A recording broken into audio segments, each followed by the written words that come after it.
It's a very good evening to you and a warm welcome to this week's edition of Breeding to Win, straight out of a fantastic first leg of the Triple Crown and Triple Tiara at Turfentine yesterday. We had some fantastic racing and we are going to be taking a look back at those two main races.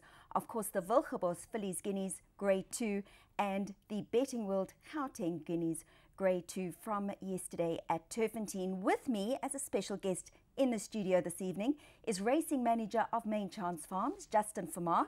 Justin, great to have you back with us here on Breeding to Win. Yeah, thanks very much. It's obviously we've been up here for the Guineas weekend and we had a great day's racing at Turfentine and it's good to sit on the show again. Just before we get into the racing part of the show, did you enjoy the festivities? Did you eat enough prawns? Unfortunately, no prawns for me. I'm allergic to shellfish. Damn. So you better yeah, not tell Clyde Basil that. I'm not as bad as Nico and William from from the deck there because they smell the fumes and they break out in hives. So I have to at least eat it. But I stayed away from that. But we had a good day and good racing. I think overall good results as well for the punters. Yeah, I think especially in those big races, the right horses in those races won. Absolutely. And yeah, fantastic racing and bodes well for the next leg on the 28th of March. Yeah, just touching on the Triple Tiara and the Triple Crown, you know, I said it yesterday at the races, not easy for a horse to actually accomplish it over such a short period of time. You're looking from the 28th of February this year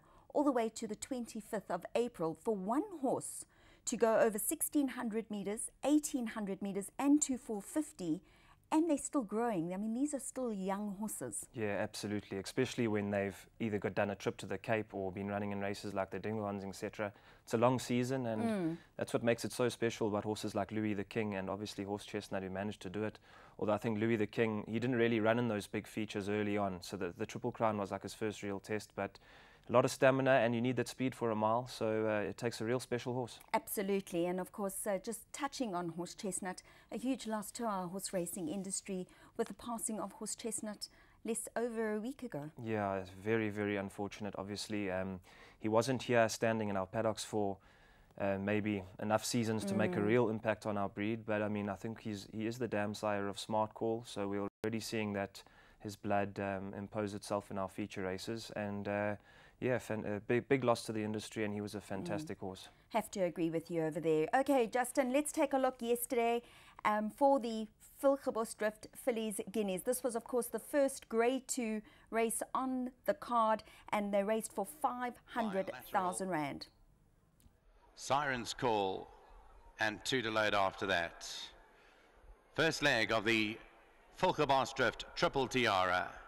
Sensible Lover to come in with Pine Princess, the last one. It's the Drift Gauteng Fillies Guineas field ready, 1,600 meters, 500,000 Rand. And away they go to a superb start here. Bichette, Siren's Call got away really well. Quinta's outside of those. Olma, Kissimmee, Smart Call, they're all up there in the early stages. Tamani's racing wide in the early part.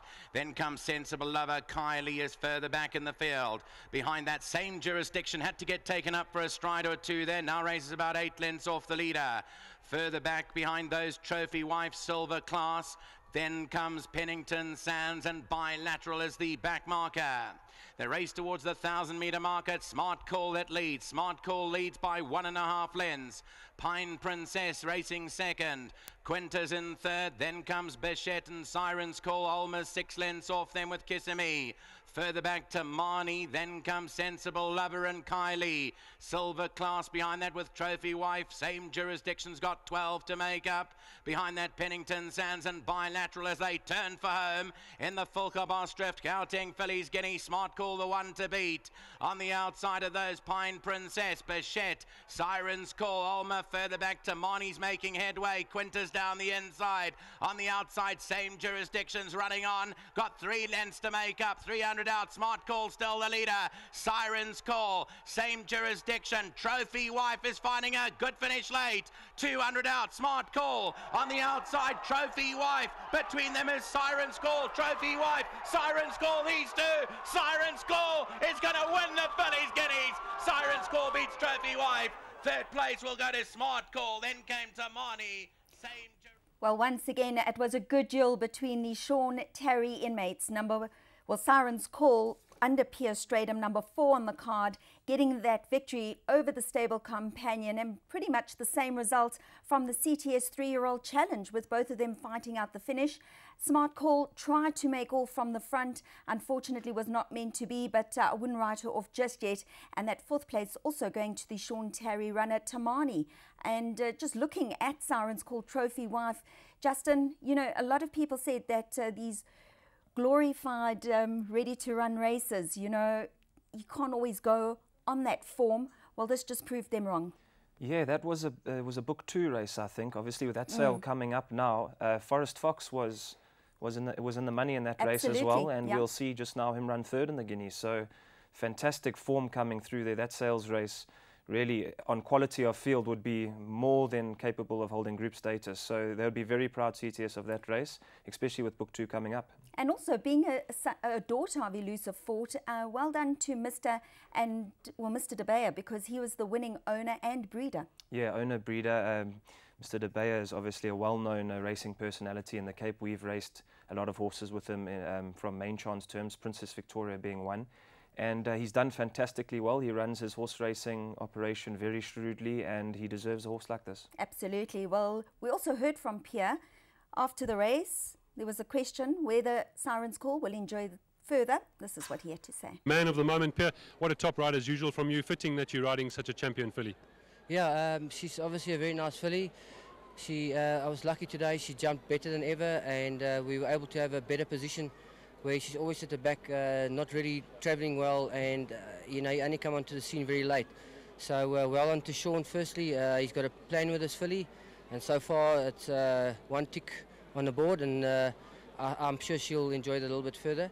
And then also to Mr. Slack and Wilgebos Drift for sponsoring this race. Nice to get a check at the end of the month. What a fantastic race for you, and she's going places. Yeah, thank you very much. A very big thank you to Peter De Beyer for sending it to me, and he deserves what he gets. She's a lovely filly. Well done to Wilgebos Drift for sponsoring this race, and they sired the sire of the winner, and they bred the 2nd horse. So a wonderful result for them. And just for us as a team, to all the guys that are working back home, it looked a bit tough. The day was, you know, we had a few runners without finding the winner's box, but at least we are where it counts. And you did mention that she will get the Oaks sort of distance, so this is all exciting. Well, I feel she will. Obviously, you're only going to know when you get there, but I think she's got the potential.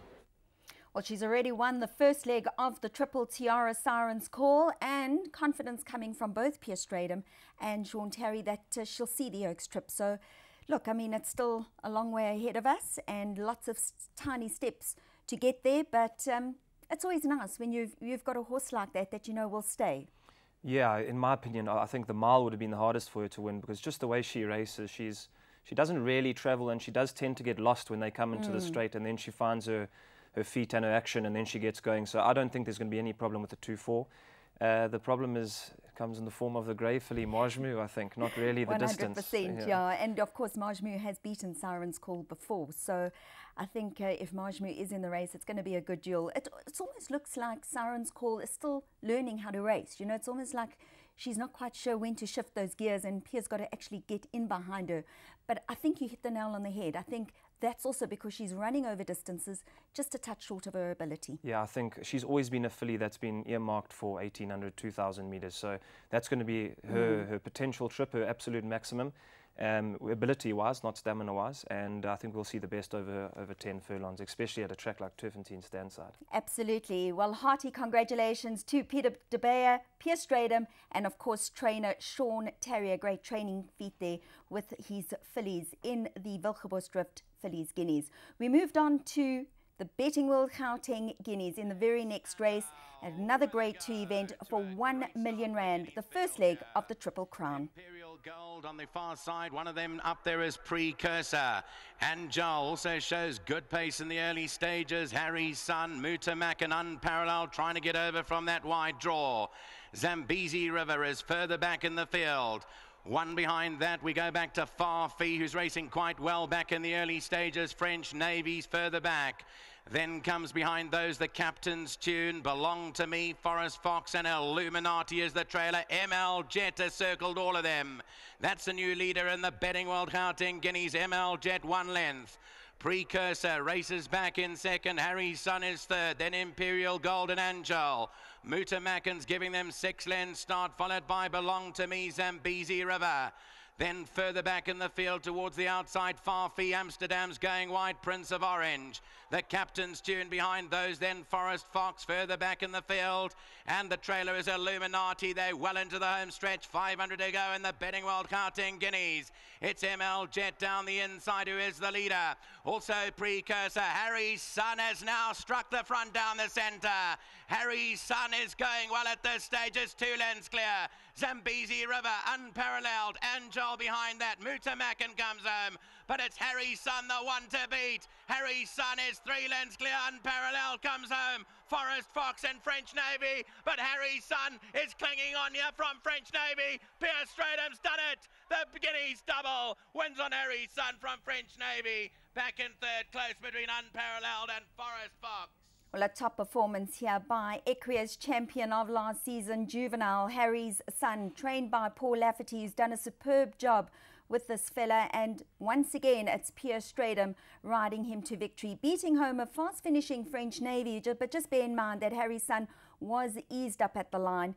Forest Fox back in third, and then Unparalleled in that 4th position. Had to overcome a wide draw, Unparalleled, but still a decent performance. Well, lots of excitement after the race from the connections of Harry's Son. Let's get Pierre Stradham, the man of the moment. You've taken the 2 Grade 2 feature races. Things seem to map out nicely. Very well. You know, normally he was still learning how to race, and he'd normally get a little bit out of his ground, and I would try and bust him to get a bit closer. Then he would take the bit and over race, and then I've got to try and get him back, and then he would drop the bit, and now further back than I want to be. Today he was like so professional about it. He's obviously learned quite a lot. But I just want to say a job well done by Paul Lafferty. He's done quite a bit of travelling, this horse. He's done travelling. Every single other trainer comes up from Durban, they'll say that you can't really fancy the horse because he's travelled up from Durban. With Paul Lafferty training the horse, it doesn't look like we have that problem anymore. So, well done. You're not scared to travel this fella? No, you know, he's a wonderful traveller and he's a wonderful racehorse, and he's justified everything that we thought he could do a long time ago. I said he's the best horse I've trained, and I thought the Dingons, the mud beat him. I remember Sledgehammer getting beaten in the mud up here, and he's a very good horse, this. And listening to Clyde, we're going to take up the challenge. You know, if we get a jockey who doesn't go too early on him, we might, you know. But no, 10 out of 10 to Pierre. He's done a wonderful job for us, and yeah, I think it's always been on the cards to come back up here for the 2 million rand race, the SA Classic. We won it a few years back, and we were hoping that everything maps out, but we brought him at the race 7.5 kilos heavier than he was in Cape Town, so there's something to work off now, and he was let down in the end, and I think he's got a lot of scope, this horse, and it'll be good to lock horns with Urtijol and try and find out who's the best around us. You know, Urtijol holds the mantle after winning in Cape Town. We're going to come up and take him on and hope for the best. But we've got great respect for all these top horses. Well, I think the stage is set for a fantastic Triple Crown and Triple Tiara. We heard that Paul Lafferty's not scared to bring Harry's Son back up for the SA Classic, that he'll probably see out the trip of 1,800 metres. He's got Pierre Stradham, the pilot, on, who knows Turfentine Racecourse backwards. Is he good enough to beat Urtijol, or is Urtijol good enough to beat Harry's Son? I think the verdict's going to be out between those two. Yeah, it'll be a fascinating contest. Obviously, the distance aspect throws a spanner in the works. I think Urtijol, that 18 plus, is what he's looking for. Whereas Harry's Son, you know, going 18, that's where the question marks are starting to come. And I think the way he was ridden there, maybe over the 18 pier might ride him a little bit colder. And the way he was easing up at the line, I don't think the 18 is going to be a problem. Obviously, a little bit beyond that might be a bit of a stretch for Harry's Son, but very good race. And I was speaking to Phil Giorgio after the race on Saturday, and there was a lot of fighting talk from Pierre to make sure that the horse comes up. So he's confident of a good performance from the horse. You know, I think the question mark with Harry's Son is, will he see the 2,450? For me, that would be, you know, the biggest step of his career. But in saying that, full marks to Paul Lafferty, because he really has travelled this horse. And for a horse to go from Durban to Joburg to Cape Town, back to Joburg as a 3-year-old, I mean, he's done a fantastic job with this fella. Yeah, he's a real honest horse, which obviously helps. But I mean, the way this game is, if he was trained by a top 2 or 3 trainer in terms of log positioning, and you know, done so well with all this travelling. People would be saying what a genius this particular successful trainer is. So Paul Lafferty is due a lot of credit. He's done a fantastic job with the horse. He's obviously he's come out publicly about his Dubai operation he wants to launch for the next season. I'm guessing this horse will be a linchpin for him, and hopefully he can get some support and take a fairly decent string there. Very interesting times ahead of us here in South Africa. Well, we will be back right after the break with more of Justin Vermaak.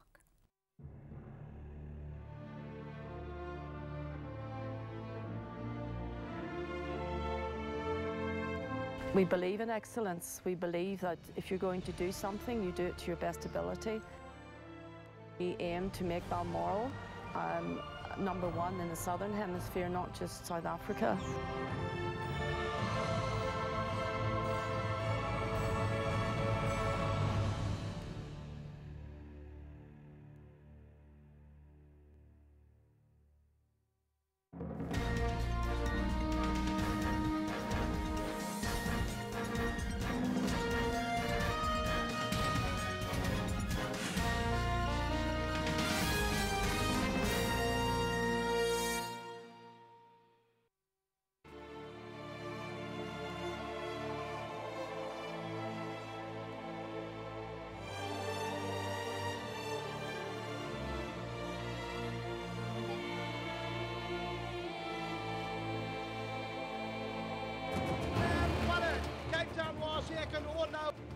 So number 14, All Is Secret, is victorious. Well Witcher. And for the lads, won it.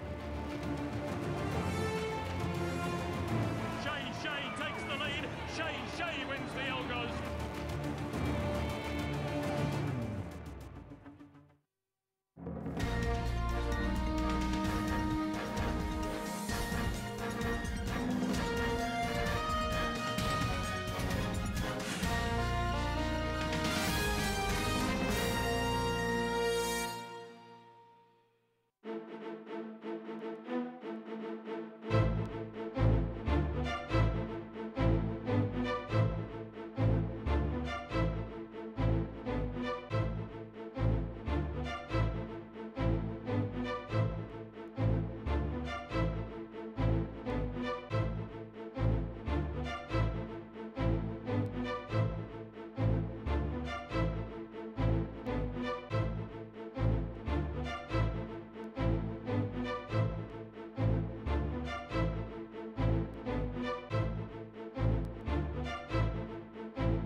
Well, it's time now to find out more about Justin Vermaak, racing manager of Main Chance Farms, and you've just released the new syndicate management company of yours with the first winner of Miss Nightingale. First winner, nevertheless. So very exciting times for you, Justin. Yeah, busy times, but yeah, Green Street Bloodstock is something that I've recently launched to the public. It's been now a year or so in the making.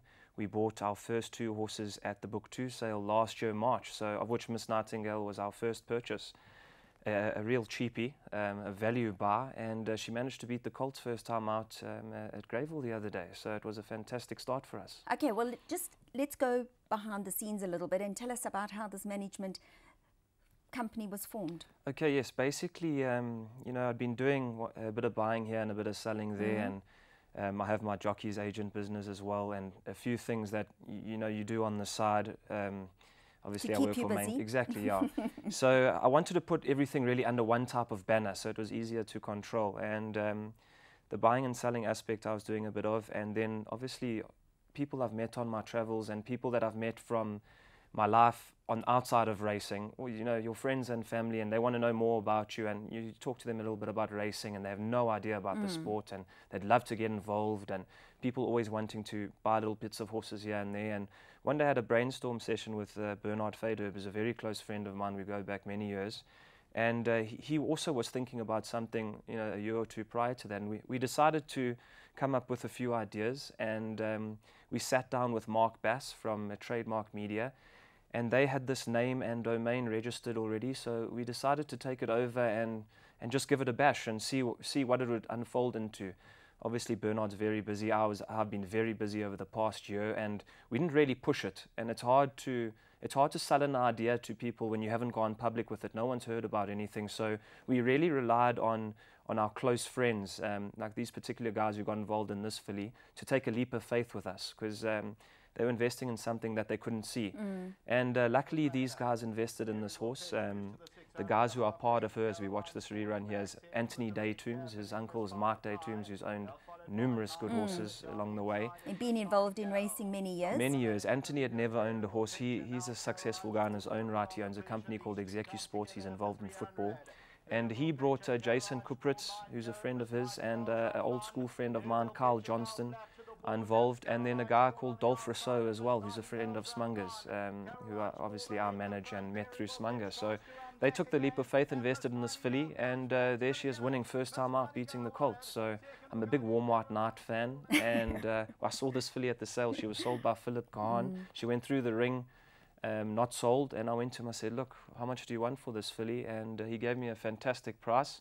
And she's just developed into a great filly under the watchful eye of Gavin, and especially Gareth Van Zyl, who's almost taken her on as a pet project. Okay, now just going back to Warm White Knight as a stallion, you're starting to see his progeny pushing through the ranks now, but he stamps them so well. He does. We saw the Vaughan Marshall horse at the Val the other day. We've seen this the KZN tractor prospect on the screen now, the Gavel House ad. He does stamp them with white faces and white socks, and that's a dead giveaway because that's exactly what he was like. So when I saw that on the filly on the ring, I thought maybe he stamped a bit of the ability there as well. So, but she looks okay, so we'll see how far she goes. Now, it must be very exciting for the guys, obviously being new in the game, first runner, first winner. You spoiled them already. Easy game. They want more horses. They've already reinvested. I'm just trying to manage expectations. So we're gonna have a cracker little feature on March 29th, a non-black type King's Pack Stakes. So then we'll know how good she is. But she'll still improve. She's still got a lot of strengthening to do, and the guys are gonna have a lot of fun. Okay, now tell us a little bit about the syndication. Is it the first horse you've bought, and how many horses have you got in the syndicate, and how the syndicate works? Yeah, basically, she was the first horse. We bought two at that sale. I bought another lateral colt, who was a brother to Hammy's Hooker, for also very cheap, and then we passed him through the Ready to Run, the Lanzerac sale, but he went for a very good price, and we managed to make a healthy profit on him. So we let him go, and then we retained her. We didn't put her through any sort of sale because she already qualifies for that $1 million race. So it was the two of them, but as I say, we didn't push it over the last year. So she was the only horse that we had syndicated at the moment. But now with our success and being thrust into the public eye and us launching on Twitter and Facebook, we've sold another 6 or 7 horses in the last week. Sure. So we've been doing a lot of dealing with Gavin Van Zyl at the moment, which suits us perfectly because he buys a lot of horses on spec.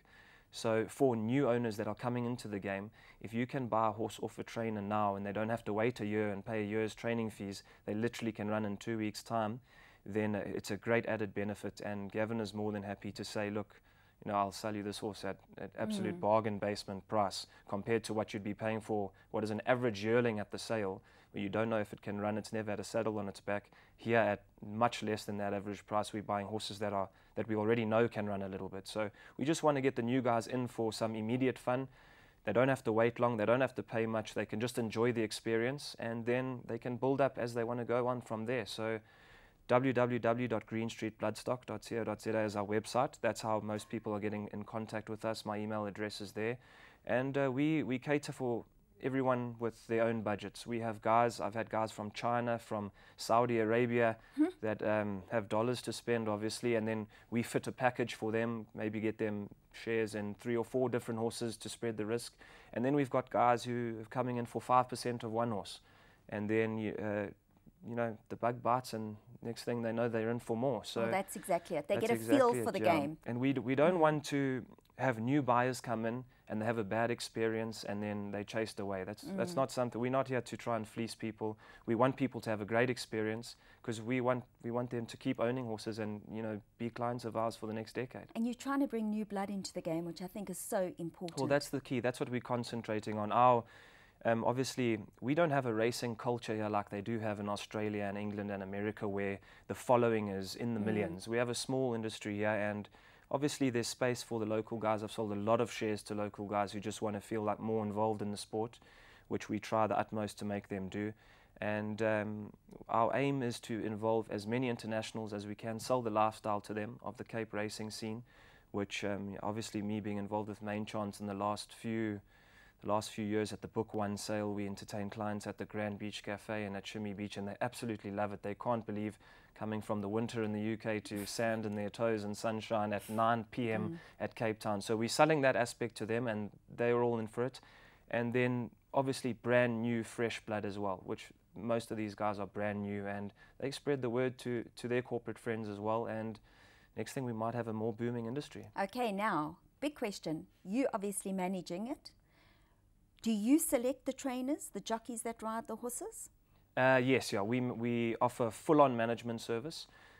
Part of the very small fees that we charge, the monthly fee, and that is involved from going to buy the horse, choosing which trainer it goes to, what races we run it in, just making everything simple for the owner. So they literally buy the horse, pitch up to races, and enjoy the experience, and they don't have to worry about the admin. Justin, great concept.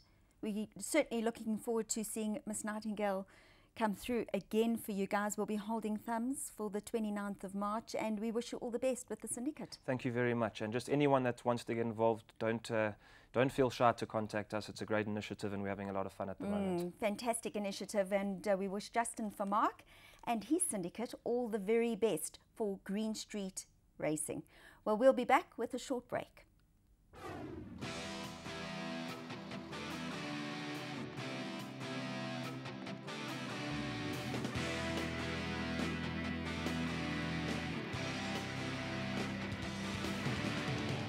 Turf Carriers is a family-run business owned by Mark and Dory Sham and their three sons, Michael, Matthew and Marcus. New Turf Carriers has been in long-distance transport since 1995 and pride themselves in excellent service, punctuality and loyalty to their clients.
Bounded away from them. And very well done to Sean and to Chris. I think they've got a bit of a horse in their hands. Peregrine on the far inside, but Pomodora. And Pomodora stays on the better one well today. He is really a nice horse to ride. Pomodora in the middle's picked it up in the closing stages, and Pomodora has raced away and has won it well.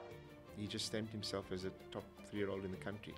Smile Manji and Pomodoro. Here comes the line, very close. Maybe Manji in a photo. And I'm excited for Pomodoro to get to stud, and I'm excited for him to start producing. It's just a whole new adventure and a whole new start, and believe you me, when Chris and I see them in the ring, we will put our head down.